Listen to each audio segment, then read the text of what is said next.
도널드 트럼프 대통령은 어제 국가정보국의 규모를 축소하라고 지시했습니다. 동시에 트럼프 대통령은 이 피사 702조, 그러니까 해외정보감시법 702조의 마감시한을 연장해달라고 의회에 요청했습니다. 트럼프 대통령이 트루소셜에다가 긴 글을 올렸는데 여기에 보면은 빌 풀테, 그러니까 이제 윌리엄 풀테죠, 본명이. 윌리엄 풀테의 국가정보국장 대행이 6월 19일부터 직무 수행을 하게 될 것이다 라고 이야기를 했고요. 원래는 6월 말까지 툴시 게버드 국장이 6월 말까지 일을 하고 인수인계를 하는 것으로 그렇게 얘기를 했었는데 6월 19일부터 아예 풀테가 국가정보국장 대행으로 취임을 한다는 이야기. 나는 그에게 국가정보국 규모를 시급히 축소하고 직원들을 원래 소속기관으로 복귀시키도록 지시했다라고 여기 밝히고 있습니다. 무슨 얘기냐면 국가정보국을 이루고 있는 구성원들은 18개의 첩보기관에서 일하고 있는 그 직원들이, 첩보 요원들이 이제 국가정보국에 파견 배치가 되게 그렇게 좀 구성이 되어져 있다라는 것이죠. 그래서 이 각 부서 간의 업무 연락들을 파견 온 직원들이 이렇게 해주는 것이고 18개의 첩보기관에서 첩보 활동을 통해서 얻은 정보들이 매일매일 보고가 되고 그걸 전부 다 종합해서 국가정보국이 매일 대통령한테 안보 브리핑을, 첩보 브리핑을 하는 그런 조직이 이제 국가정보국입니다. 그런데 이 국가정보국이 쓸데없이 비대해지면서 문제가 자꾸 생기고 있고 자꾸 정치에 영향을 주려고 하는 그런 문제들이 생기고 있는 것이 사실이기 때문에 그것을 이제 근절하기 위해서 국가정보국이 비대해지면 안 된다, 축소해야 된다라는 얘기가 예전부터 있었습니다. 그리고 사실 툴시 게버드 국장이 취임하고 정보 조직을 조금 좀 개편하는 작업이 조금이지만 진행이 되기는 했었습니다. 그런데 이번에 트럼프 대통령이 확실하게 지시를 한 거죠. 더 축소해라. 예. 동시에 나는 국가안보 분야 경험이 있는 정식 국가정보국장 후보자를 물색하고 있다. 이렇게 이야기했습니다. 이 같은 조치는 급진 좌파 민주당원들이 전혀 상관없는 사안을 빌미로 국가안보를 인질 삼으려 한다는 이유에서 내려진 조치라고 트럼프 대통령은 밝혔습니다. 그들은 위대한 조국의 안전을 가지고 정치 노름이나 하는 것을 멈춰야 한다. 트럼프 대통령이 한 말입니다.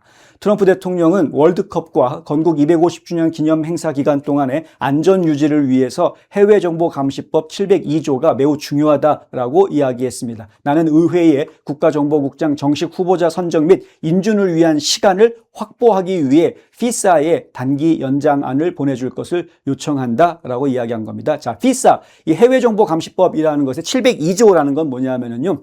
NSA, CIA, FBI 등등등에서 18개 있는 첩보기관들, 이 미국의 첩보기관들이 미국 영토 밖에 있는 외국인을 대상으로 영장 없이 도청 혹은 감시할 수 있도록 허용하는 그러한 조항입니다.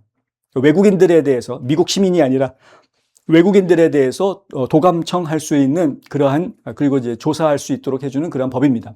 일종의 애국법 같은 거라고 생각하시면 되겠죠. 그런데 이게 이제 만기가 있습니다. 무작정 할 수 있는 것이 아니고 원래는 2024년 수정안에 따라서 개정안에 따라서 2026년 4월 20일에 만료될 예정이었었습니다. 이제 올해 4월 20일 지나갔죠? 근데 그때 연방의회에서 10일 연장을 해줍니다. 그리고 나서 조금 있다가 또 45일을 더 연장을 해줬습니다. 그래서 현재는 만기일이 6월 12일 내일로 되어 있습니다. 내일이 만기일입니다. 내일 만기인데 이거 조금 더 늘려달라. 지금 월드컵 해야 되는데 외국인들이 지금 잔뜩 들어오게 되는데 이렇게 되면은 안보 문제 때문에 외국인들 감시를 하려면 지금 이제 피사 702조가 필요하다. 이런 거죠. 피사 702조는 영장 없는 수집, 검색, 시민의 사생활을 보호하는 수정헌법 제4조를 정면으로 위반한다는 비판을 받아왔습니다.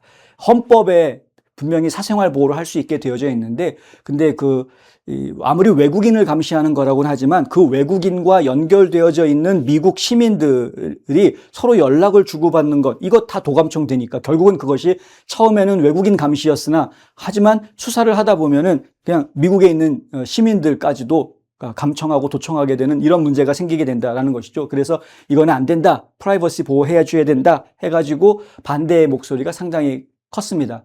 이 조항은 당초 테러 등을 방지하기 위해서 외국 정보 수집이 목적으로 만들어졌습니다만 외국 정보 수집을 하기 위한 목적으로 그 과정에서 미국 시민권자나 미국 내 체류자의 통신 내용까지 대량으로 수집이 돼서 인권 침해 논란이 계속되어 왔습니다. 폴리티코가 보도한 바에 따르면 상원 지도부가 어제 오후에 이 702조를 7월 2일까지 한 3주 정도 연장하는 안건을 회람했다고 합니다. 그리고 마이크 존슨 하원 의장이 트럼프 대통령하고 어제 백악관에서 회동했는데 그 회동을 가진 이후에 기자들하고 만나서 이 민주당이 최소한 이 피사를 단기적으로 연장할 수 있도록 허용해 줘야 된다. 그래야 국가 안보가 위태로워지지 않을 것이다. 이렇게 트럼프 대통령을 도와주겠다라는 취지로 이야기를 했습니다. 존슨 의장이 이렇게 이야기한 것은 702조가 수정헌법 4조에 반한다라는 그런 비판이 있음에도 불구하고 트럼프 대통령이 그것을 조금만 더 연장해달라고 얘기하는 것은 선의로 하는 것이다. 좋은 의도에서 그렇게 하는 것이기 때문에 우리가 좀 도와줘야 될 필요가 있다라고 마이크 존슨 하원 의장은 이야기를 했었습니다. 그런데 오늘 하원에서 이 연장안을 부결시켰습니다. 그래서 피사 702조는 지금 일단은 통과가 되지 연장이 안 되는 것으로 내일 그냥 마감이 되는 것으로 그렇게 지금 저희는 이해를 하고 있습니다. 또다시 표결을 다시 해가지고 그것을 통과시킬지는 모르겠습니다만은 일단 현재로서는 내일 이 피사 702조가 마감이 되는 것으로 그렇게 저희는 현재 상태는 그렇습니다. 그리고 이제 새로운 국가정보국장의 제이 클레이턴이라는 인물이 지금 내정이 됐습니다. 뉴욕 남부 연방검사장을 지금 지명을 한 것입니다. 연방검사장이니까 법조인 출신이죠. 네, 법조인 출신인데 이 법조인이 국가정보국이라는 첩보부들의 첩보를 다 종합하는 그러한 그 정보기관의 수장으로 과연 일을 제대로 할 수 있을까라는 그러한 우려들이 지금 계속 제기가 되고 있습니다. 트럼프 대통령은 일단 오늘 투소셜을 통해서요, 매우 존경받는 클레이턴을 차기 D&I 국장에 지명하고 무엇보다 나의 내각에서 일하게 된 것을 기쁘게 발표한다. 이렇게 오늘 트루소셜에다가 글을 올렸습니다. 또 클레이턴 지검장이 전에 미국 증권거래위원회 위원장과 전 세계적으로 가장 저명하고 성공적인 로펌 중 하나인 설리번 앤 크롬웰의 전 대표를 지낸 아주 경력이 화려한 사람이다라고 소개를 한 겁니다. 그러니까 기업체도 운영을 해보았고 증권거래위원장도 했었고 그렇기 때문에 단순한 법조계 인사라기보다는 다양한 경험을 가지고 있는 인물이다 이거죠. 트럼프 대통령은 또 법조계 어디에도 제이만큼 존경받는 사람은 거의 없다. 나는 미 연방 상원이 제의를 가능한 빨리 인준해 주기를 권고한다라고 밝혔습니다. 자, 톨시 게버드 현 D&I 국장은 지난달 공식 사의를 표명하고 오는 19일까지 일한 뒤에 물러나게 됩니다. 그 19일부터 이 클레이턴 지명자가 만약에 인준을 받게 된다면 취임할 때까지 윌리엄 풀테가 대행으로 이제 역할을 하게 됩니다. 이후에는 트럼프 대통령이 D&I 국장 대행으로 지명한 윌리엄 풀테의 연방주택금융청장이 클레이턴 후보자가 상원 인준을 받고 임시로 상원 인준을 받을 때까지 임시로 D&I를 이끌게 되죠. 자, D&I 국장은 18개 미국 정보기관을 통할하는 그러한 자리입니다. 그렇기 때문에 과연 그 첩보부에서 근무한 경력이 전혀 없고 기밀 문서라든가 이런 것들에 대한 관리 이런 것에 대한 경험이 없는 인물이 국가정보국장을 하는 것이 과연 옳은가에 대한 이야기가 나오게 된다. 그런데 클레이턴 후보자는 트럼프 대통령이 대선에서 승리한 직후인 2024년 11월 14일 월가의 저승사자라고 불리우고 있는 뉴욕 남부 연방검사장으로 지명이 됐고 지금까지 그렇게 활동을 하고 있는 인물이다라는 점 한번 저희가 관심 있게 보아야 될 것이다. 예.